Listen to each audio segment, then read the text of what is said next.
Hey guys, welcome to the study with Mayank. मैं हूं आपका मयंक और आज ला रहा हूं मैं आपके लिए NCERT पॉलिटी क्लास 8 के MCQ। देखिए, इसी क्रम में आज आपका यहां पर चैप्टर नंबर 7 है। यहां पर हम हाशियाकरण की समझ चैप्टर से संबंधित प्रश्नों को देखेंगे। तो चलिए स्टार्ट करते हैं आज का वीडियो। देखते हैं मैं क्या क्या डिस्कस करना है। आज का पहला प्रश्न है आपका, आर्थिक, सामाजिक और राजनीतिक सभी दायरे समाज के कुछ तबकों को हाशियाई महसूस करने के लिए विवश करते हैं। समाज में मौजूद हाशियाकृत समुदायों के संदर्भ में निम्नलिखित कथनों पर विचार कीजिए। पूछा गया है कौन सा कथन यहाँ पर सही है। पहला है, हाशियाई समुदायों से मतलब है ऐसे समुदाय जो कि समाज के केंद्र में न रहे हों, जिन्हें किनारे पर धकेल दिया गया हो। सेकंड, हाशियाकरण के कारणों में अलग भाषा, अलग रीति रिवाज या बहुसंख्यक समुदाय के मुकाबले किसी दूसरे धर्म का होना भी यहाँ पर हो सकता है। थर्ड है आपका, हाशियाई समूहों को लोग दुश्मनी या डर के भाव से भी देखते हैं। चौथा है आपका, अलग थलग पड़ जाने के बाद भी ये समुदाय संसाधनों और अवसरों का पूरा फायदा उठाते हैं। तो बात करते हैं हाशियाई समुदायों की। देखिए, आपके समाज में कुछ ऐसे वर्ग रहे हैं जिनके बारे में आपने इतिहास में पढ़ा भी था कि समाज की मुख्य धारा में न रहकर वो समाज की मुख्य धारा से बिल्कुल अलग रहे हैं। कारण क्या था? कारण ये था कि जो वो काम करते थे वो समाज में बहुत नीचा समझा जाता था। उन कामों को बहुत ज़्यादा जो कहा जाए कि बहुत ज़्यादा नीचा या गिरा हुआ समझा जाता था। तो इस वजह से उन लोगों के साथ भेदभाव किया जाता था। तो आपने ऐसा ही एक समुदाय आपने पढ़ा होगा, अछूत समुदाय, जो कि नगर से बाहर रहा करता था। यानी जब वो लोग नगर में प्रवेश करते थे तो किसी टुकड़े पर चोट करते हुए आते थे, आवाज़ करते हुए आते थे, ताकि नगर के लोग जो हैं उनको अपने आप से छूने से या फिर उनकी परछाई से अपने आप को बचा सकें। तो वास्तव में वो ऐसे जो समुदाय वाले व्यक्ति थे जो कि नगर के बाहर रहते थे, वो समाज की मुख्य धारा से बिल्कुल बाहर हो गए, समाज की मुख्य धारा में शामिल हो ही नहीं पाए। तो उन समुदायों को यहाँ पर हाशियाई समुदाय कहा गया है। तो यहाँ पर पहला वाला कथन सही हो जाएगा कि यहाँ पर ऐसे समुदाय हैं जो कि समाज के केंद्र में ना रहे हों और जिन्हें किनारे पर धकेल दिया गया हो। तो आपके यहाँ जो अछूत समुदाय बोला जाता है, अनटचेबल समुदाय जो बोला जाता है, वो समुदाय आपका यहाँ पर हाशियाकृत समुदाय माना जाएगा। सेकंड है आपका, हाशियाकरण के कारणों में अलग भाषा, अलग रीति रिवाज या बहुसंख्यक समुदाय के मुकाबले किसी दूसरे धर्म का होना भी हो सकता है। बात करते हैं यहाँ पर। देखिए, कभी कभी क्या होता है, कभी कभी आपकी कोई पर्टिकुलर एक भाषा होने पर भी आपके साथ भेदभाव होता है। आप अलग तरह के रीति रिवाज बनाते हैं और प्रचलित समाज जो है, यानी समाज में बहुसंख्यक लोग हैं, उनके रीति रिवाज अलग हैं, तो भी आपको ये माना जाएगा कि बिल्कुल अलग है हमसे। तो ऐसे में भी लोग आपको जो है साइड में धकेल देते हैं। या फिर ये भी हो सकता है कि भाई आप जिस राज्य में रह रहे हो उस राज्य में किसी एक पर्टिकुलर धर्म का बोलबाला हो, बाद बाकी धर्मों के लोगों को पूछा ही नहीं जाए। जैसे हम बात कर लेते हैं जर्मनी की। तो जर्मनी में आपने देखा होगा कि नाजीवाद जब हावी हुआ तो वहाँ पर किस तरह से यहाँ पर आप देख सकते हैं यहूदियों के साथ भेदभाव किया गया, यहूदियों का नरसंहार किया गया। तो कहीं ना कहीं ऐसे करके आप देखेंगे जो वहां पर बचे कुछ यहूदी थे वो बिल्कुल हाशियाकरण वाले समुदायों में पहुंच गए, बिल्कुल साइड में धकेल दिए गए, मुख्य धारा से बिल्कुल हटा दिया गया। भारत की बात करने, भारत में आपने देखा होगा, भारत में हाशियाकरण जो है कई लेवलों पर हुआ है। यानी ये सब तो कारण रहे हैं, अलग भाषा, अलग रीति रिवाज, ये सब तीनों कारण तो रहे हैं। इसके अलावा हमारे यहाँ चौथा कारण भी एक रहा है, वो कारण रहा है वर्ण व्यवस्था। तो वर्ण व्यवस्था में हमारे सबसे निचले पायदान पर जो जातियाँ थीं वो समाज से बिल्कुल अलग हटकर रह गई, क्योंकि समाज ने उन्हें एक्सेप्ट किया ही नहीं, समाज ने उनके साथ कहीं ना कहीं भेदभाव किया। तो इस वजह से वो समाज की मुख्य धारा में शामिल नहीं हो पाए। तो वर्तमान में आप उन समुदायों को यहाँ पर आप देख सकते हैं हाशियाकृत समुदाय के रूप में हमारे यहाँ भी डिफाइन किया गया है। तो यहाँ पर सेकंड वाला कथन आपका सही है। थर्ड है आपका, हाशियाई समूहों को लोग दुश्मनी और डर के भाव से भी देखते हैं। देखिए, अगर हम हाशियाई समूहों के लोगों का एग्जाम्पल ले लें तो कहीं ना कहीं लोगों के मन में एक शंका रहती है, इनके प्रति एक डर रहता है, एक भय का माहौल रहता है। जैसे आप अगर पुराने समय में जाएं और पुराने समय में जो अनटचेबल व्यक्ति थे, यानी अछूत व्यक्ति बोले जाते थे, तो लोग आपने देखा होगा जब वो नगरों में प्रवेश करते थे तो किसी लकड़ी के टुकड़े पर जो चोट करते हुए आते थे, आवाज़ करते हुए आते थे, तो ये क्या था? यानी लोगों के मन में कहीं ना कहीं भय था, इनके छू जाने मात्र से हमें बीमारियां लग जाएंगी, इनके छू जाने मात्र से हम अपवित्र हो जाएंगे। इस तरह की लोगों के मन में एक नकारात्मक जो थिंकिंग थी वो बिठा रखी थी लोगों ने। तो कहीं ना कहीं लोग उन्हें जो है बिल्कुल इस तरह से ट्रीट करने लगे कि भाई वो मानव है ही नहीं, यानी बिल्कुल अमानव टाइप है। तो आप देख सकते हैं कि हाशियाई समूहों को लोग दुश्मनी और डर के भाव से भी देखते हैं। और वहीं हम कहीं कुछ धर्मों की बात करें, जैसे आप जर्मनी की ही एग्जाम्पल ले लें, तो जर्मनी में भी यही हुआ था। जर्मनी में नाजीवादियों ने जो प्रोपोगेंडा चलाया, एक यहाँ पर एक निगेटिव जो है दुष्प्रचार किया, तो आप देखेंगे एक धर्म विशेष के लोगों के साथ कितना यहाँ पर आप देख सकते हैं दुर्व्यवहार हुआ है, कितना नरसंहार हुआ है, वो आपके सामने एग्जाम्पल भी है। तो यहाँ पर थर्ड कथन भी आपका जो है सही हो जाएगा। चौथा है यहाँ पर कि अलग थलग पड़ जाने के बाद भी ये समुदाय संसाधनों और अवसरों का पूरा फायदा उठा पाते हैं। देखिए, अगर ध्यान से आप देखें और समझें, अगर कोई व्यक्ति समाज की मुख्य धारा से हट जाएगा और समाज से बिल्कुल बाहर उसे धकेल दिया जाएगा तो समाज में चलने वाले प्रचलित क्रियाकलाप या समाज में चलने वाली जो मान्यताएं हैं वो उनका फायदा तो उठा ही नहीं पाएगा। फॉर एग्जाम्पल, पुराने समय में जो आपके अछूत समुदाय थे उनको शिक्षा का अधिकार बिल्कुल था ही नहीं।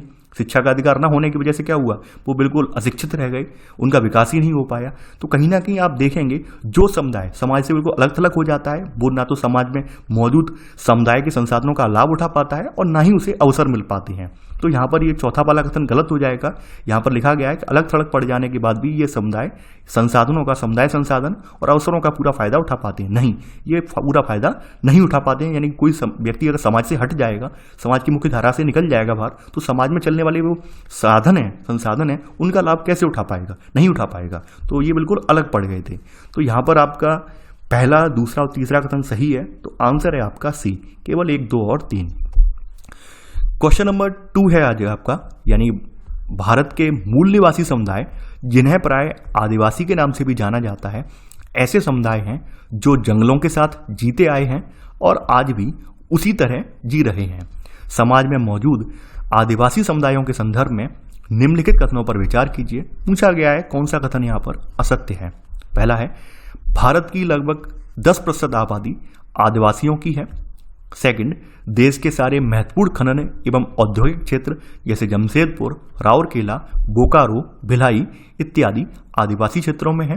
थर्ड है आपका, अकेले उड़ीसा में ही 60 से ज़्यादा अलग अलग जनजातीय समूह रहते हैं। चौथा, सरकारी दस्तावेजों में आदिवासी समुदायों के लिए अनुसूचित जाति शब्द का इस्तेमाल किया जाता है। पांचवा है, आदिवासी जातियों को कई बार पिछड़ा वर्ग जातियों के साथ मिलाकर भी देखा जाता है। देखिए, आपने पढ़ा होगा, अगर आपने चैप्टर नहीं पढ़ा है तो आप जान लीजिए। तो भारत के मूल निवासी समुदाय हैं उन्हें प्राय हम लोग आदिवासी नाम से भी हम जानते हैं। यानी कि आप मूल निवासी जो समुदाय, मूल निवास का मतलब क्या होता है, ये प्राचीनतम समुदाय हैं, यानी कि ये सदियों से जो है वनों में निवास करते आए हैं, तो इन्हें मूल निवासी माना गया है क्योंकि इनकी पूरी सभ्यता, संस्कृति, इनका पूरा विकास क्रम वनों में ही हुआ है, तो इसलिए इन्हें मूल निवासी माना गया है। ये कहीं बाहर से पलायन होकर नहीं आए हैं, कहीं इन्होंने जो है प्रवास नहीं किया है, ये वहीं पर पनपे हैं, वहीं पर इनकी संस्कृतियाँ, सभ्यता आगे बढ़ी है। बात करें इनकी, देखिए अभी आपके 2011 के जो सेंसस हैं, 2011 की जनसंख्या के आंकड़े हैं, वो आंकड़े ये बताते हैं कि भारत की लगभग 8% आबादी जो है वो आपकी आदिवासियों की है, यानी कि जनजातियों की आबादी है। तो यहाँ पहला वाला कथन तो गलत हो जाएगा क्योंकि यहाँ लिखा है 10%, 10% नहीं है। 2011 की जनगणना के अकॉर्डिंग यहाँ पर 8% आबादी आदिवासियों की है। बात करें हमारे देश के जितने भी महत्वपूर्ण खनन और औद्योगिक क्षेत्र हैं, वो सारे क्षेत्र इन क्षेत्रों में ही आते हैं जहाँ पर आदिवासियों का यहाँ पर कह सकते हैं मूल निवास रहा है। जैसे जमशेदपुर हुआ, राउरकेला हुआ, बोकारो, भिलाई, ये सब आदिवासी क्षेत्रों में ही पड़ते हैं। अगर हम देखें, आपने पढ़ा भी होगा किताब में, हमारे देश के लगभग 90% संसाधन जो हैं मोस्टली आदिवासी इलाकों में ही मौजूद हैं, क्योंकि आदिवासी इलाके पूरे कहाँ पर पनपे हुए हैं, ये पनपे हुए हैं पूरा वनों में, जंगलों में, जहाँ पर सदियों से कोई गया नहीं है। तो मोस्टली हमारे संसाधन भी इन्हीं क्षेत्रों में मौजूद हैं। तो कहीं ना कहीं आप देख सकते हैं कि हम लोगों ने कहीं ना कहीं अपने संसाधनों पर पहुंच बनाने के लिए इन लोगों के घरों को उजाड़ दिया है। तो आप आगे आप क्वेश्चन आएंगे तो आप जानेंगे इनके बारे में कि कैसे हमने जो है संसाधनों पर पहुंच बनाकर इन लोगों के आवासों को उजाड़ा है, वो हम आगे देखेंगे। तो यह सेकंड वाला कथन भी यहाँ पर सही हो जाएगा। बात करें यहाँ पर, अकेले उड़ीसा में ही 60 से ज़्यादा अलग अलग जनजाति समूह रहते हैं। उड़ीसा राज्य की स्थिति उठा के देखें तो उड़ीसा में बहुत सारे खनन क्षेत्र हैं, बहुत सारे औद्योगिक कारखाने भी स्थापित किए गए हैं, औद्योगिक खनन कारखाने भी स्थापित किए गए हैं। और यहाँ पर आप देखेंगे यहाँ पर बड़ी संख्या में जनजाति समूहों का भी निवास है यहाँ पर। तो यहाँ पर अगर बात करें तो 60 से ज़्यादा उड़ीसा में यहाँ पर जनजाति समूह वर्तमान में रहते हैं। तो थर्ड वाला कथन भी यहाँ पर सही है। गवर्नमेंट के ऑफिशियल जो दस्तावेज हैं, तो यहाँ पर आदिवासी समुदायों को यहाँ पर बताया गया है कि अनुसूचित जाति शब्द का इस्तेमाल किया जाता है। देखिए, सरकारी दस्तावेजों में जो आदिवासी समुदायों के लिए हम जनजाति शब्द का यूज करते हैं, ना कि यहाँ पर अनुसूचित जाति का, यानी अनुसूचित जनजाति शब्द लगाते हैं। जनजाति का मतलब होता है ट्राइब, ट्राइबल, ठीक है। तो चौथा कथन गलत हो जाएगा, यानी कि हम लोग सरकारी दस्तावेजों में यहाँ पर इनके लिए अनुसूचित जनजाति शब्द यूज करते हैं, ना कि अनुसूचित जाति, यानी जिसे हम शेड्यूल्ड ट्राइब यानी कि एसटी बोलते हैं जिसे, ठीक है। आपने शॉर्ट में पढ़ा होगा एसटी और एससी, ठीक है। SC और ST, SC का मतलब है शेड्यूल्ड कास्ट और ST का मतलब हो गया शेड्यूल्ड ट्राइब, यानी जनजातीय लोग, आदिवासी लोगों के लिए ST लगाया जाता है। यहाँ पर बताया गया SC नहीं, ST बोला गया है इन्हें, तो चौथा वाला कथन यहाँ पर गलत हो जाएगा। पांचवें कथन की बात करें, आदिवासी जातियों में को कई बार पिछड़ा वर्ग जातियों के साथ मिलाकर भी देखा जाता है।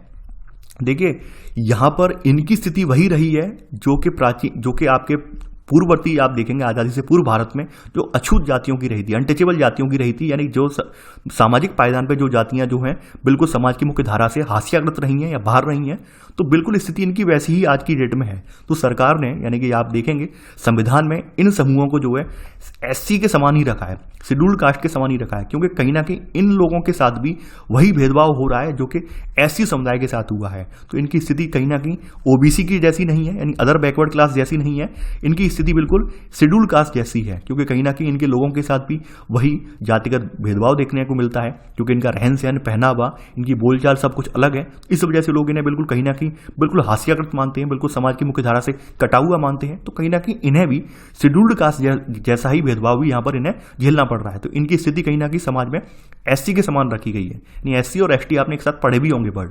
तो यहाँ पर पांचवा कथन गलत हो जाएगा, क्योंकि पिछड़ा वर्ग जातियों के साथ मिलाकर इन्हें नहीं देखा जाता है, बल्कि शेड्यूल्ड कास्ट जातियां जो हैं, यानी अनुसूचित जातियां जो हैं, उनके साथ मिलाकर इन्हें देखा जाता है। यहां पर पूछा गया है कौन सा कथन आपका जो है गलत है।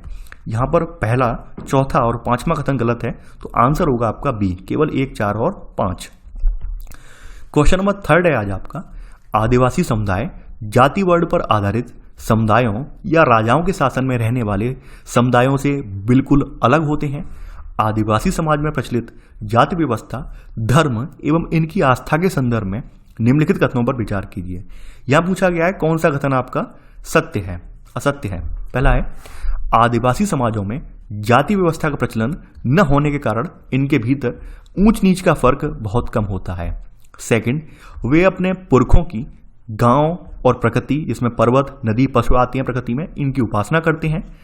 थर्ड है आपका, ग्राम आत्माओं की गांव की सीमा के बाहर निर्धारित पवित्र लता कुंजों में पूजा की जाती है, यानी जो ग्राम आत्माएं होती हैं उनकी कहाँ पूजा करते हैं, गांव की सीमा के बाहर जो पवित्र इनकी लता कुंज वाला कोई क्षेत्र होता है वहां पर पूजा करते हैं। वहीं जो पुरखे होते हैं, यानी इनके पूर्वज होते हैं, उनकी उपासना ये घर में ही करते हैं।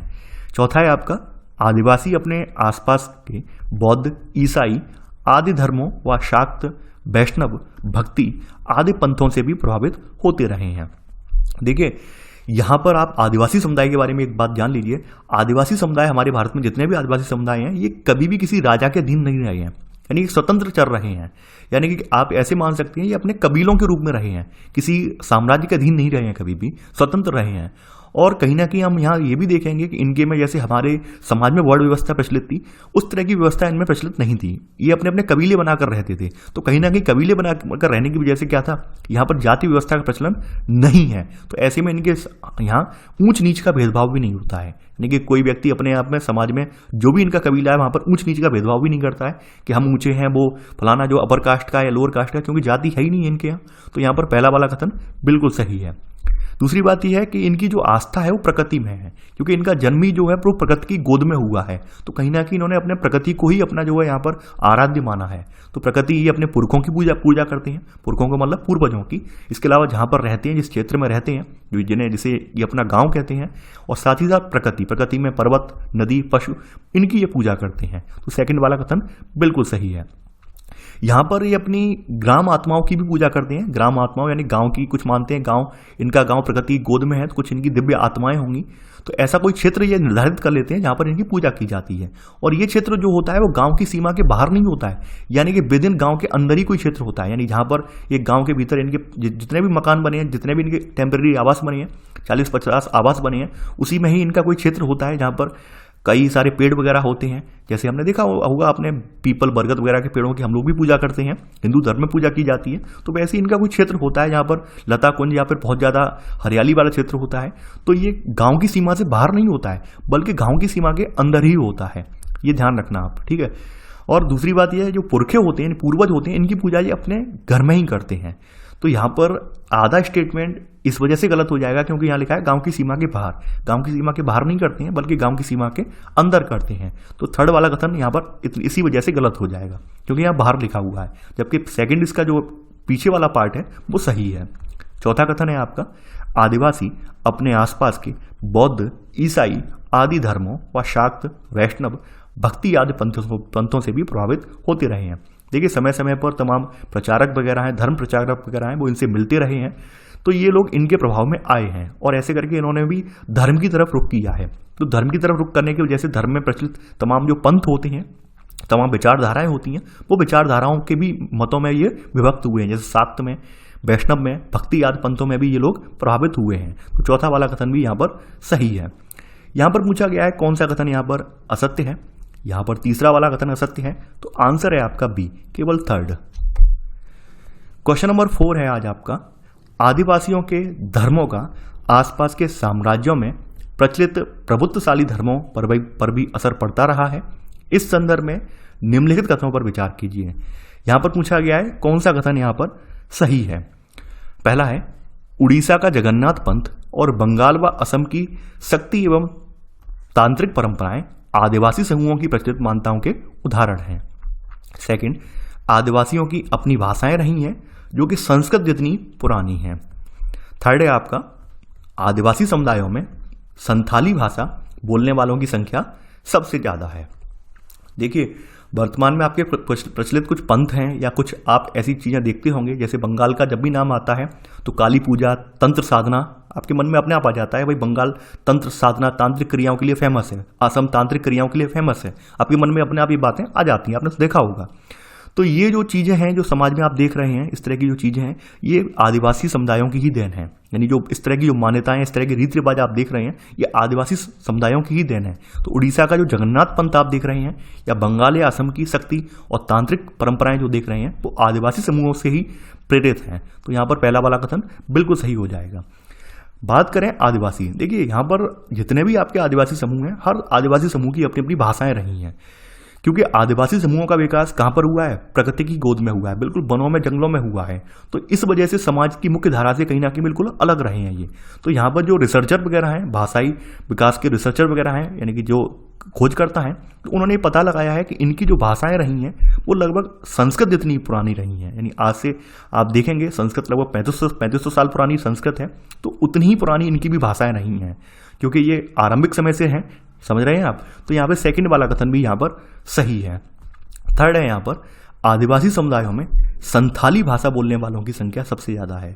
देखिए आदिवासी समुदायों में सबसे ज़्यादा जो भाषा बोली जाती है, संथाली भाषा बोली जाती है। आपको इसके बारे में इंटरनेट पर भी तमाम पत्र पत्रिकाएं मिल जाएंगी। इसके अलावा ये तमाम पत्रिकाएं वगैरह भी इसकी प्रकाशित की जाती हैं। तो संथाली भाषा बोलने वालों की आदिवासी में संख्या ज़्यादा है। ये इंपॉर्टेंट है और ये पूछा भी गया है कई एग्जाम में। तो यहाँ पर तीनों ही कथन आपके सही हैं। आंसर है आपका डी, उपरोक्त सभी। क्वेश्चन नंबर 5 है आज आपका, हमारे देश में आदिवासियों को एक खास तरह से पेश किया जाता रहा है। आदिवासी समाजों और उनकी प्रचलित छवियों के संदर्भ में निम्नलिखित कथनों पर विचार कीजिए। पूछा गया है कौन सा कथन असत्य है। पहला है, स्कूल के उत्सवों, सरकारी कार्यक्रमों या किताबों व फिल्मों में उन्हें रंग बिरंगे कपड़े पहने, सर पर मुकुट लगाए और हमेशा नाचते गाते दिखाया जाता है। सेकंड, बहुत सारे लोग इस गलतफहमी का शिकार हो जाते हैं कि उनका जीवन बहुत आकर्षक, पुराने किस्म का और पिछड़ा हुआ है। थर्ड है आपका, आदिवासी समाजों की प्रचलित ये छवियां उनके जीवन के समृद्ध रीति रिवाजों और उनकी परंपराओं की द्योतक, देखिए द्योतक ये थोड़ा ग्रामेटिकल एरर की वजह से हो जाता है, ये द्योतक है वर्ड, ठीक है, समझ लेना आप, द्योतक वर्ड है ये, द्योतक है ना कि उनके पिछड़ेपन की। देखिए आपने देखा होगा जब जब आदिवासी समुदायों का जिक्र किया जाता है या जिक्र आता है, आप न्यूज़ वगैरह में देखते होंगे, अखबार वगैरह में, किताबों वगैरह में देखते होंगे, तो कहीं ना कहीं इनको नाचते गाते या रंग बिरंगे कपड़े पहने हुए, सर पर मुकुट वगैरह लगाए हुए इस तरह दिखाया जाता है। ये बात बिल्कुल सही है।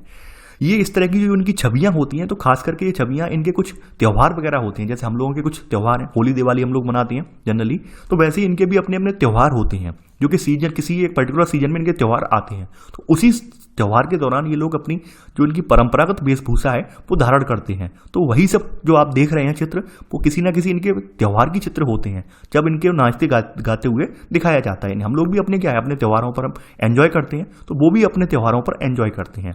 लेकिन हम लोग इस वजह से कहीं ना कहीं गलतफहमी का शिकार हो जाते हैं। हम लोगों को लगता है कि लोग हमेशा इस तरह से ही रहते हैं, नाचते गाते हुए रहते हैं। ऐसा नहीं है। जैसे हम लोग भी, जैसे मान लीजिए, सपोज दैट एग्जांपल लेता हूँ आपके सामने। अब जैसे होली की बात कर रहे हैं, तो होली में आपको क्या देखने को मिलेगा? होली में मोस्टली यहाँ पर लोग कलर खेलते हैं, रंग से खेलते हैं, तो लोग एकदम रंग बिरंगे रहते हैं। अब कोई बाहर से आने वाला यानी फॉरेनर आए और वो ये देखे इंडिया वाले तो ऐसे ही रहते हैं, रंग बिरंगे रहते हैं हमेशा, तो एक छवि बन जाएगी उसके माइंड में। तो हमने भी अपने माइंड में एक नकारात्मक छवि बना ली है इनके जो त्योहारों के छवि इमेज देख के, कि ये लोग भी नाचते गाते रहते हैं, इसलिए ये पिछड़े हुए लोग हैं। पिछड़े हुए लोग नहीं हैं, वो भी उनके कुछ खास त्यौहार होते हैं, उन्हीं त्योहारों पर अपनी पूरी वेशभूषा में, अपनी परंपरागत पूरी वेशभूषा धारण करके वो एंजॉय करते हैं। तो यहाँ सेकंड वाला कथन भी बिल्कुल सही है, क्योंकि हमारे अंदर भी ऐसी गलतफहमी बनी हुई है कहीं ना कहीं। थर्ड है आपका, आदिवासी समाजों की जो प्रचलित छवियां आप देख रहे हैं, ये इनके जीवन की समृद्ध रीति रिवाजों और उनकी परंपराओं की द्योतक हैं, ना कि उनके पिछड़ेपन की। ये हकीकत बात है। यानी कि जो आप इनके रीति रिवाज, इनके आप देख रहे होंगे, रहन सहन, पहनावा आप जो देख रहे हैं, वो कहीं ना कहीं ये अपना परंपरा है, इनके समृद्ध रीति रिवाजों का द्योतक है, पिछड़ेपन का द्योतक नहीं है। यानी हम लोगों की अपनी परंपरा है, अपने रीति रिवाज हैं। आपने देखा होगा हम लोग जो है उत्तर भारत में खास करके कृष्ण जन्माष्टमी वगैरह हो, मटकी फोड़ना वगैरह हो उसमें, या फिर होली, दिवाली और भी बहुत सारे हमारे उत्तर भारत में त्यौहार मनाए जाते हैं। तो अपना अपना हमारा एक ट्रेडिशन, अपना कल्चर है अपना, ठीक है, और उसमें हम एक अलग तरह से उसे एंजॉय करते हैं। तो हम कोई ये व्यक्ति हमसे आके ये कहे, होली पे आकर कहे कि अगर हम रंग बिरंगे रंगे हुए हैं, तो ये हमसे कहे कि देखो इसी तरह से इंडियन रहते हैं, पिछड़े हुए इंडियन है, तो हमको गलत लगेगा। तो ठीक इसी तरह से ये हमारी समृद्ध परंपरा है, आप इनका मजाक बिल्कुल ना उड़ाएं। तो ये हकीकत बात यहाँ पर यही है। तो यहाँ तीनों ही, तीसरा भी कथन यहाँ पर सही हो जाएगा। यहाँ पर पूछा गया है कौन सा कथन आपका असत्य है। यहाँ पर इन तीनों कथनों में से कोई भी कथन असत्य नहीं है, तो इनमें से कोई भी कथन असत्य नहीं है, तो आंसर होगा आपका डी। क्वेश्चन नंबर 6 है आज आपका, भारत में तमाम साम्राज्यों और सभ्यताओं के विकास में जंगलों का बहुत महत्व रहा है। इनके विकास में आदिवासी समुदायों के योगदान के संदर्भ में निम्नलिखित कथनों पर विचार कीजिए। पूछा गया है यहाँ पर कौन सा कथन आपका जो है सही है। पहला है, 19वीं सदी के आखिर तक देश की विशाल प्राकृतिक संपदा पर आदिवासी समुदायों का नियंत्रण रहा है और उन्हें इसका पूरा ज्ञान भी था। सेकंड, पुराने समय में बहुत सारे राज्य वन संसाधनों के लिए आदिवासियों पर निर्भर रहते थे। थर्ड है आपका, आदिवासी समुदाय बड़ी बड़ी रियासतों और रजवाड़ों के अधीन रहे थे। चौथा है आपका, पिछले 200 सालों में आए आर्थिक बदलावों, वन नीतियों और राज्य व निजी उद्योगों के राजनीतिक दबाव की वजह से आज उनका वन क्षेत्रों पर कोई नियंत्रण नहीं है, न ही उन तक उनकी सीधी पहुंच है। देखिए, आपने देखा होगा कि हमारा जो जितना भी आर्थिक विकास हुआ है, जितने भी हमें संसाधन मिले हैं, वो इन्हीं आदिवासी क्षेत्रों की देन है। तो कहीं ना कहीं आपने ये भी पता है आपको, आदिवासी जो लोग हैं इनका प्राकृतिक आवास था, और ये प्राकृतिक आवास कोई आज का आवास नहीं है, सदियों से इनका जो है आवास वहीं पर रहा है। अब चूंकि हम लोगों के मन में आर्थिक विकास की लालसा है, संसाधनों की लालसा है, तो कहीं ना कहीं हमने अपने लालच के लिए, अपने फायदे के लिए इन लोगों के जो प्राकृतिक स्थल हैं उनको उजाड़ दिया है।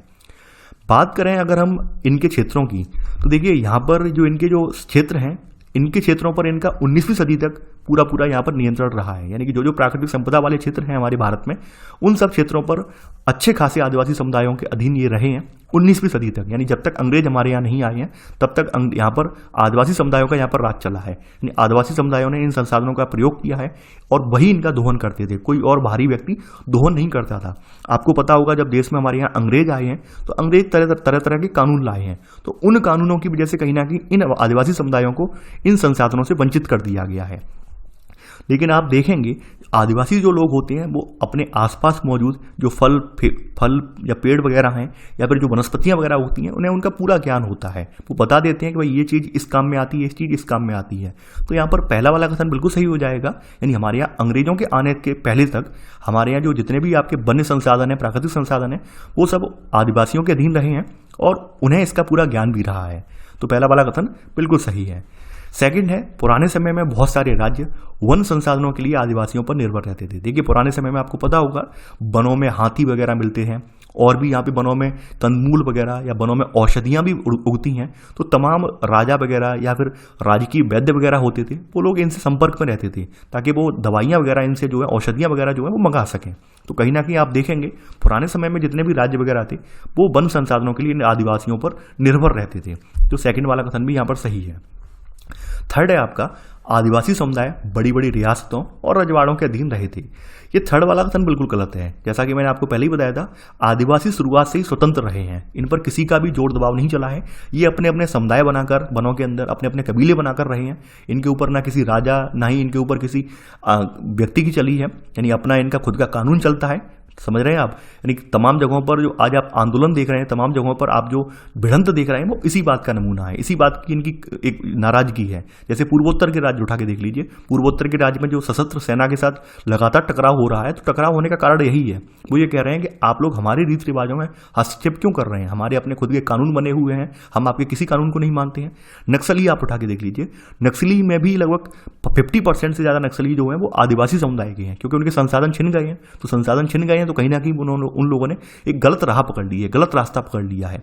तो कहीं ना कहीं आप देखेंगे आदिवासी समुदाय जो है किसी रियासत या रजवाड़े के अधीन नहीं रहे हैं। और वर्तमान में जो आप टकराव देख रहे हैं तमाम जगह पर आदिवासी समुदायों का, या फिर जो अर्धसैनिक बल हैं या फिर सशस्त्र सेना के जवान हैं, जैसे पूर्वोत्तर के राज्य उठा के देख लें आप, तो टकराव का कारण यही है, क्योंकि ये लोग अधीनता स्वीकार करना नहीं चाहते हैं। जबकि अब हमारा देश संविधान के नियमों पर चलता है, हर व्यक्ति को संविधान मानना होता है, लेकिन ये बार बार यही दलील दे रहे हैं कि हम सदियों से स्वतंत्र रहे हैं, सदियों से हमारे खुद के रीति रिवाज चले हैं, खुद के कानून चले हैं। तो इस वजह से इस तरह की भिड़ंत देखने को आ रही है।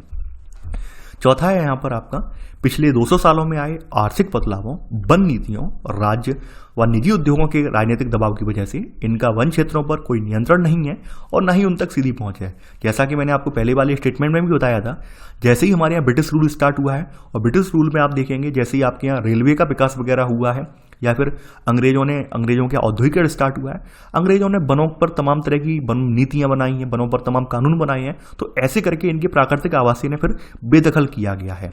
फिर वर्तमान में आते आते जब देश आज़ाद हो गया है तो सारे वन संसाधन जो है गवर्नमेंट ऑफ इंडिया के हो गए हैं। तो गवर्नमेंट ऑफ इंडिया ने तमाम टेंडर वगैरह उठाए हैं। समझ रहे हैं आप? टेंडर वगैरह उठाने की वजह से क्या हुआ है कि इन्हें इनके क्षेत्रों से बिल्कुल बाहर निकाल दिया गया है। तो आज की डेट में आप देखेंगे बड़ी बड़ी प्राइवेट कंपनियां जो हैं इन क्षेत्रों में दोहन कर रही हैं, लेकिन इनका जो आदिवासी समुदाय है इनका इन पर कोई हक नहीं रह गया है। तो यहाँ पर चौथा वाला कथन भी यहाँ पर सही है। यहाँ पर पूछा गया है कौन कौन से कथन सही हैं। यहाँ पर 1, 2 और 4 कथन सही है, तो आंसर है आपका ए, केवल 1, 2 और 4। क्वेश्चन नंबर 7 है आज आपका, भारत में बढ़ते औद्योगिकरण के कारण आदिवासी समुदायों के आजीविका संसाधनों और उनके प्राकृतिक आवासों पर संकट बढ़ता जा रहा है।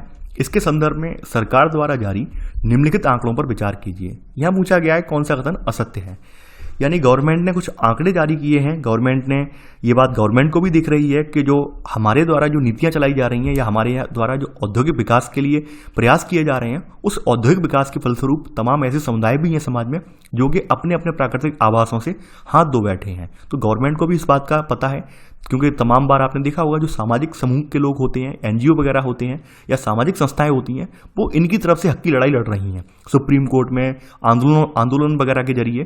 तो कहीं ना कहीं सरकार को भी इन सब पर ध्यान देना पड़ता है। तो सरकार ने अपनी तरफ से कुछ सर्वे वगैरह करवाए हैं, अपनी तरफ से यहाँ पर कुछ आप देखेंगे कुछ यहाँ पर और भी यहाँ पर सर्वे वगैरह करवाए हैं या फिर एनजीओ वगैरह के थ्रू सर्वे करवाए हैं, तो उनमें कुछ आंकड़े प्रकाशित किए हैं। तो यहाँ पर पहला कथन है कि सरकारी आंकड़े बताते हैं कि खनन परियोजनाओं के कारण विस्थापित होने वालों में 80% से ज़्यादा केवल आदिवासी रहे हैं। सेकंड है आपका, एक ताज़ा सर्वेक्षण रिपोर्ट से पता चलता है कि आंध्र प्रदेश, छत्तीसगढ़, उड़ीसा और झारखंड में जो लोग विस्थापित हुए हैं उनमें से 39% आदिवासी थे। थर्ड है आपका, भारत में राष्ट्रीय पार्क और वन्यजीव अभयारण्य ऐसे इलाके हैं, ठीक है, जहां मूल रूप से आदिवासी रहा करते थे। चौथा है आपका, ग्रामीण इलाकों में 45% और शहरी इलाकों में 35% आदिवासी समूह गरीबी रेखा से नीचे गुजर बसर करते हैं। देखिए, आपके जो सरकारी आंकड़े ये बताते हैं कि यहाँ पर जो आप खनन कार्य होते हैं या खनन परियोजनाएं जो चलती हैं, यानी खनन परियोजनाओं के लिए ऐसा थोड़ी ना है कि केवल वहाँ पे खनन ही हो रहा है, वहाँ पर उपक्रम भी स्थापित किए जाते हैं ताकि परिशोधन हो जाए। जो चीज़ भी हमने खुदाई में प्राप्त की है उसका परिशोधन करके हमें जो भी धातु चाहिए वो निकल आए, उसका निष्कर्षण हो जाए। तो आप देखेंगे इस तरह के जो क्रियाकलाप हैं, इन क्रियाकलापों की वजह से इन क्षेत्रों में से लगभग 50% लोग पलायन कर गए हैं, और ये 50% लोग आदिवासी समुदाय से हैं। तो 80% नहीं है बल्कि 50% लोग गवर्नमेंट ने माने हैं। तो पहला कथन यहाँ पर गलत हो जाएगा। कुछ राज्यों का सर्वे किया गया है, और ये सर्वे एक एनजीओ ने किया है। इस सर्वे के थ्रू ये पता चलता है कि इन राज्यों में सबसे ज़्यादा संसाधन है। तो प्राकृतिक संसाधनों की वजह से यहाँ पे ऐसे आंध्र प्रदेश हुआ, छत्तीसगढ़ हुआ, उड़ीसा, झारखंड, जहाँ पर आप देखेंगे संसाधन भी सर्वाधिक हैं, और यहाँ पर जनजातियाँ भी अच्छी खासी हैं, आदिवासी समुदाय भी अच्छे खासे हैं। तो यहाँ पर ये पाया गया है लगभग 79% लोग जो हैं इनकी वजह से, इन क्रियाकलापों की वजह से यहाँ से पलायन किए हैं, ना कि 39%। यानी बड़ी संख्या में आप देखेंगे जो आदिवासी समुदाय हैं इन राज्यों में रहते हैं, 4 राज्यों में रहते हैं। तो बड़ी संख्या में यहाँ पर रिसोर्सेज भी इन राज्यों में हैं, तो जिस वजह से इन्हें बड़ी संख्या में इन राज्यों से पलायन करना पड़ा है। तो यहाँ सेकंड वाला कथन भी गलत हो जाएगा, क्योंकि यहाँ पे लिखा गया है 39%, नहीं, यहाँ पे 79% ये आदिवासी समूह यहाँ से विस्थापित हुए इन 4 राज्यों में से। थर्ड कथन है आपका, भारत में राष्ट्रीय पार्क और वन्यजीव अभयारण्य ऐसे इलाके हैं जहाँ पर आप देखेंगे मूल रूप से आदिवासी रहा करते थे। जैसा कि आप सभी को पता होगा, हम लोगों ने हमारा देश आज़ाद होने के बाद तमाम वन नीतियाँ बनाई। वन नीतियों के तहत हमारे जो प्राकृतिक आवास क्षेत्र वगैरह हैं वन्य जीवों के, वो हमने रिजर्व किए, राष्ट्रीय पार्क के नाम से, वन्य जीव अभयारण्य के नाम से रिजर्व किए। तो अगर मैं अभी वर्तमान के आंकड़े बताऊं, देखिए एक बात आप ध्यान रखना, मैं आंकड़े तो बता दे रहा हूं, लेकिन बाद में आप कमेंट कोई नहीं करेंगे, कमेंट करके मुझसे ये नहीं करेंगे कि सर आपने गलत पढ़ाया है, ये आंकड़े भी इतने नहीं है, क्योंकि अभी ये प्रेजेंट के आंकड़े हैं। बाद में आज से 1 साल बाद क्या आंकड़े रहें मुझे नहीं पता, या 2 महीने बाद आंकड़े बदल जाए मुझे नहीं पता। अभी जो प्रेजेंट सिचुएशन, क्योंकि ये करंट में आता है, ये यानी राष्ट्रीय पार्क और वन्यजीव अभयारण्य जो है ये बनते या घटते रहते हैं। सरकार कैसे जो है राष्ट्रीय पार्क का दर्जा दे दे, किसका दर्जा हटा ले, ये मेरे हाथ में नहीं है। तो ये स्टैटिक पोर्शन नहीं है, डायनामिक पोर्शन है। अभी आपकी जो वीडियो रिकॉर्ड हो रही है उस समय आपके देश में 101 राष्ट्रीय पार्क हैं और 553 वन्यजीव अभयारण्य हैं। ये अभी जिस समय आपकी वीडियो रिकॉर्ड हो रही है उस समय के आंकड़े मैं बता रहा हूँ। तो ये जो स्थान देख रहे हैं आप, राष्ट्रीय पार्क वाले या वन्यजीव अभयारण्य वाले, ये वो क्षेत्र हैं जहाँ पर आपके जो जंगली जानवर तो रहते ही रहते थे, यानी वन्यजीव तो रहते ही रहते थे, यहाँ पर मूल रूप से आदिवासी ही रहते थे, यानी ये पूरे इलाके आदिवासियों के ही थे। अब चूंकि सरकार ने ये कह दिया, सरकार ने की दलील ये है कि हम वन्यजीवों को बचा रहे हैं, तो वन्यजीवों को बचाने की वजह से यहाँ पर ह्यूमन एक्टिविटी बिल्कुल नहीं होगी। तो इस वजह से ये देखेंगे आप, आदिवासी समुदायों के घर बिल्कुल उजड़ चुके हैं, यहाँ से इन्हें पलायन करना पड़ा है। तो थर्ड वाला कथन भी यहाँ पर सही है। चौथा है आपका, ग्रामीण इलाकों में 45% और शहरी इलाकों में 35% आदिवासी समूह गरीबी रेखा से नीचे गुजर बसर करते हैं। देखिए यहाँ पर जब से सरकार ने नियम बनाए हैं, सरकार ने तमाम परियोजनाएं चलाई हैं या तमाम टेंडर वगैरह उठाए हैं खनन वगैरह के लिए, तब से जो इनकी गतिविधियां हैं, यानी पहले इनकी गतिविधियां क्या थी, वनों से लकड़ियां वगैरह बीनना, वनों से जो औषधि वगैरह तोड़ कर लाना, जैसे वनों में मिलने वाले और उत्पाद हैं वो सब लेकर आते थे, बाजार में बेच देते थे, इन्हें कोई दिक्कत नहीं होती थी। अब चूंकि इनका परिवेश बदल गया, परिवेश का मतलब क्या था, पहले केवल खाना बदोश वाला जीवन बताते थे, केवल खाने मात्र तक इनका मतलब था, लेकिन अब ऐसा मतलब नहीं है। अब इन्हें क्या है भाई, रुपया चल रहा है तो इन्हें और भी चीज़ों की जरूरत पड़ती है। तो पैसे के लिए क्या है, वन में जा नहीं सकते, वनों में सरकार ने पहले से वन नीतियां बना दी हैं, तमाम कानून बना दिए हैं। तो ऐसे में इन्हें मजदूरी वगैरह करनी पड़ रही है, क्योंकि ये पढ़े लिखे तो है नहीं, इतने ज़्यादा सक्षम तो है नहीं, मजदूरी करनी पड़ रही है। तमाम जो समुदाय हैं शहर में जाकर स्थापित हो गए हैं, शहरों में मजदूरी कर रहे हैं। तो ऐसे देखेंगे इनकी हालत और ज़्यादा बिगड़ती जा रही है। इनके बच्चों में कुपोषण वगैरह देखने को मिलता है, समय पूर्व प्रसव वगैरह यहाँ पर देखने को मिलता है, तमाम महिलाओं की मृत्यु भी हो जाती है गर्भावस्था में। तो ये सब चीज़ें यहाँ पर हमें देखने को मिलेंगी। तो एक आंकड़ा ये बताता है कि ग्रामीण इलाकों में 45% और शहरी इलाकों में 35% आदिवासी समूह गरीबी रेखा से नीचे, यानी बिलो पॉवर्टी लाइन, बीपीएल रेखा से नीचे जीवन गुजर बसर कर रहे हैं। तो चौथा वाला कथन यहाँ पर सही है। पूछा गया है कौन सा कथन यहाँ पर असत्य है, पहला और दूसरा कथन असत्य है, तो आंसर है आपका सी, केवल 1 और 2। क्वेश्चन नंबर 8 है आज आपका, देश के विभिन्न आदिवासी क्षेत्रों में लगने वाली औद्योगिक परियोजनाओं का आदिवासी समाजों ने पुरजोर विरोध किया है। ओडिशा के कालहांडी जिले में प्रस्तावित खान और शोधक संयंत्र के विवाद के संदर्भ में निम्नलिखित कथनों पर विचार कीजिए। यहां पूछा गया है कौन सा कथन आपका जो है वो सही है। पहला है, यह संयंत्र उड़ीसा के कालाहांडी जिले में स्थित न्यामगिरी पहाड़ी पर प्रस्तावित है। सेकंड, यह क्षेत्र उड़ीसा के गौंड नामक आदिवासी समुदाय का क्षेत्र है। थर्ड है आपका न्यामगिरी गौंड समुदाय का पवित्र पर्वत है। देखिए बात करें हम, आपने देखा होगा जितनी भी परियोजनाएं लगती हैं, क्योंकि परियोजनाएं जहां भी स्थापित की जाती हैं वो सारे इलाके आदिवासियों के होती हैं। चाहे डैम बनाना हो, डैम बनाने में भी आपने देखा होगा कहीं भी अगर हम डैम बनाते हैं तो उससे क्या होता है, लाखों हेक्टेयर का जो क्षेत्र है वो जलमग्न हो जाता है। तो ऐसे में वहां पर रहने वाले जो समुदाय हैं उनको वहां से विस्थापित होना पड़ता है। तो ऐसे करके देखेंगे आदिवासियों को बहुत ज़्यादा ही दिक्कतों का सामना करना पड़ रहा है। तो ऐसा नहीं है आदिवासी समुदाय जो है आगे नहीं आए हैं, अपनी बात रख नहीं रहे हैं, रख रहे हैं, लेकिन फिर भी ये है कि इनका तबका जो कमजोर पड़ जाता है, इस वजह से कहीं ना कहीं इनकी बात को नहीं सुना जा रहा है। लेकिन फिर भी कुछ समुदाय समाज में कुछ सामाजिक समूह हैं जो कि इनकी हेल्प के लिए आगे आए हैं। तो ऐसे करके इन कुछ विवाद भी चल रहे हैं। जैसे आप देखेंगे कि ये एक यहाँ पर खान और शोधक संयंत्र यहाँ पे स्थापित करना है उड़ीसा के कालाहांडी जिले में न्यामगिरी पहाड़ी पर, लेकिन ये लोग इसका विरोध कर रहे हैं। तो पहला वाला कथन बिल्कुल सही है कि जो ये आप शोध संयंत्र स्थापित होना है ये न्यामगिरी पहाड़ी पर स्थापित होना है, और न्यामगिरी पहाड़ी यहाँ पर कालाहांडी जिले में पड़ती है। ठीक है, और यहाँ पर एक बड़ी एल्यूमिनियम कंपनी यहाँ पर खान और शोधक संयंत्र लगाना चाह रही है। ठीक है, तो यहाँ पहला वाला कथन बिल्कुल सही है। बात करें ये आपका जो न्यामगिरी पहाड़ी वाला क्षेत्र, यानी कि ये पूरा इलाका की बात करें तो यहाँ पर ये इलाका गौंड नामक आदिवासी समुदाय का नहीं है, बल्कि ये इलाका जो है आपका, आप देखेंगे डोंगरिया कोंड एक जनजाति है। यहाँ पर नाम लिख दे रहा हूँ, डोंगरिया कोंड। ठीक है, देखिए मेरा राइटिंग ज़्यादा बेटर नहीं है लेकिन आप पढ़ने में आ जा रहा होगा। तो डोंगरिया कोंड नामक एक जनजाति है, ये पूरा उसका इलाका है। ठीक है, ना कि गौंड जनजाति का है। तो यहाँ सेकंड वाला कथन गलत हो जाएगा। पहला है यहाँ पर, थर्ड है यहाँ पर कि न्यामगिरी गौंड समुदाय का पवित्र पर्वत है। देखिए न्यामगिरी जो है गौंड समुदाय का पवित्र पर्वत नहीं है, बल्कि ये डोंगरिया कोंड समुदाय का पवित्र पर्वत है। यानी कि इनके पवित्र, जैसे आपने देखा होगा ग्राम देवता इन सब का निवास स्थान मानते हैं, तो डोंगरिया कोंड वाले इस क्षेत्र को एक पवित्र स्थान के तौर पर पूजते हैं। जबकि भारत सरकार या फिर ये जो एल्यूमिनियम कंपनी यहाँ पर खान और संयंत्र लगाना चाह रही है, ये संसाधन के रूप में देख रही है। तो यहाँ पर थर्ड कथन भी गलत हो जाएगा कि न्यामगिरी गौंड समुदाय का पवित्र पर्वत नहीं है, बल्कि डोंगरिया कोंड जो समुदाय है इसका यहाँ पर पवित्र स्थल है, डोंगरिया कोंड का पवित्र स्थल है। ठीक है, ये बात आप ध्यान रखना। तो यहाँ पर केवल पहला वाला कथन सही है, तो आंसर है केवल 1। क्वेश्चन नंबर 9 है आज आपका, हमारा संविधान मौलिक अधिकारों के जरिए धार्मिक और भाषाई अल्पसंख्यकों को सुरक्षा प्रदान करता है। अल्पसंख्यक समुदायों के संदर्भ में निम्नलिखित कथनों पर विचार कीजिए। पूछा गया है यहाँ पर कौन सा कथन आपका जो है असत्य है। पहला है, अल्पसंख्यक शब्द ऐसे समुदायों के लिए इस्तेमाल किया जाता है जो संख्या की दृष्टि से बाकी आबादी के मुकाबले बहुत कम है। सेकंड, अल्पसंख्यक समूह में न केवल सत्ता और संसाधनों तक पहुंच जैसे मुद्दे जुड़े हुए हैं, बल्कि इसके सामाजिक और सांस्कृतिक आयाम भी होते हैं। थर्ड है आपका, भारतीय संविधान इस बात को नहीं मानता कि बहुसंख्यक समुदाय की संस्कृति, समाज और सरकार की अभिव्यक्ति को प्रभावित कर सकती है। देखिए आपने देखा होगा हमारे यहाँ जो मौलिक अधिकार हैं वो हमारे भारत में रहने वाले सभी नागरिकों के फंडामेंटल राइट हैं। यानी कि किसी व्यक्ति के नागरिक अधिकारों का, मौलिक अधिकारों का हनन होने पर वो व्यक्ति सुप्रीम कोर्ट या हाई कोर्ट की शरण में जा सकता है।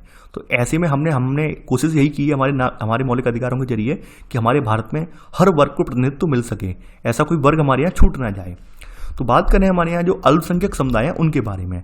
देखिए अल्पसंख्यक समुदाय ऐसे समुदाय हैं जो आपकी बहुसंख्यक आबादी है, किसी दूसरा, हमारे मान लीजिए हमारे भारत में एक बहुसंख्यक समुदाय जो है हिंदू समुदाय है। अगर आप 2011 की जनगणना देखें तो इसके मुकाबले जो अन्य आपके जो धर्म वाले हैं यहाँ पर, तो वो अल्पसंख्यक माने जाते हैं। ठीक है, तो यहाँ पर वही है कि जो संख्या की दृष्टि से बाकी आबादी के मुकाबले बहुत कम है, उन्हें अल्पसंख्यक कहा जाता है। तो पहला वाला कथन बिल्कुल सही है।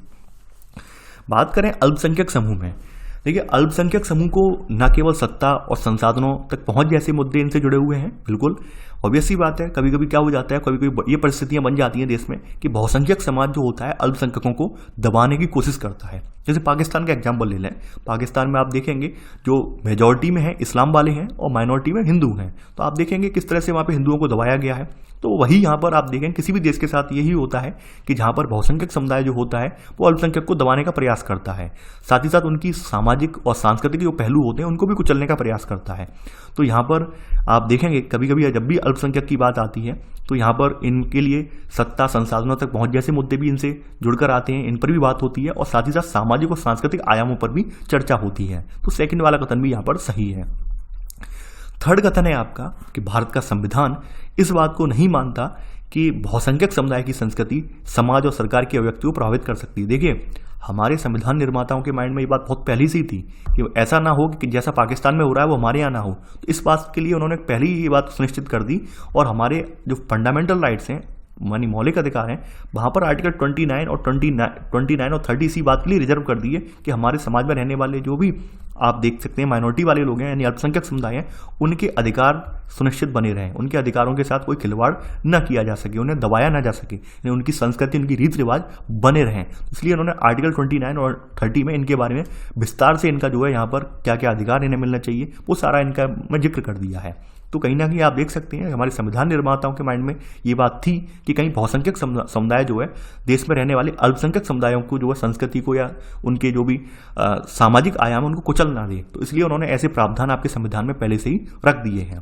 तो यह थर्ड कथन गलत भी है क्योंकि यहाँ पे लिखा है इस बात को नहीं मानता, इस बात को मानता है, हमारा संविधान इस बात को मानता है और कहीं ना कहीं संविधान निर्माताओं के माइंड में ये बात पहले से स्पष्ट रूप से थी। ठीक है, यहाँ पर लिखा है नहीं मानता, ये मानता है हमारा। तो यहाँ पर आप देख सकते हैं केवल आपका थर्ड कथन गलत है, तो आंसर है आपका बी, केवल थर्ड। क्वेश्चन नंबर 10 है आज आपका, यानी कि आपका 10वां प्रश्न है आज आपका। 2011 की जनगणना के अनुसार भारत की आबादी में मुसलमानों की संख्या 14.2% है। मुस्लिम समुदाय को हाशियाई समुदाय माने जा रहे कारणों के संदर्भ में निम्नलिखित कथनों पर विचार कीजिए। यहां पूछा गया है कौन सा कथन जो है सही है। पहला है मुसलमानों को हाशियाई समुदाय माना जाता है क्योंकि दूसरे समुदायों के मुकाबले उन्हें सामाजिक आर्थिक विकास के उतने लाभ नहीं मिले हैं। सेकंड, सरकार ने सन 2005 में भारत में मुस्लिम समुदाय की सामाजिक, आर्थिक और शैक्षणिक स्थिति की जांच के लिए न्यायमूर्ति PN भगवती की अध्यक्षता में एक उच्च स्तरीय समिति का गठन किया। सेकंड है यहाँ पर, थर्ड है यहाँ पर, इस समिति ने भारत में मुस्लिम समुदाय की सामाजिक, आर्थिक और शैक्षणिक स्थिति की जांच करने पर इस समुदाय की स्थिति को अनुसूचित जाति व जनजाति के समान पाया।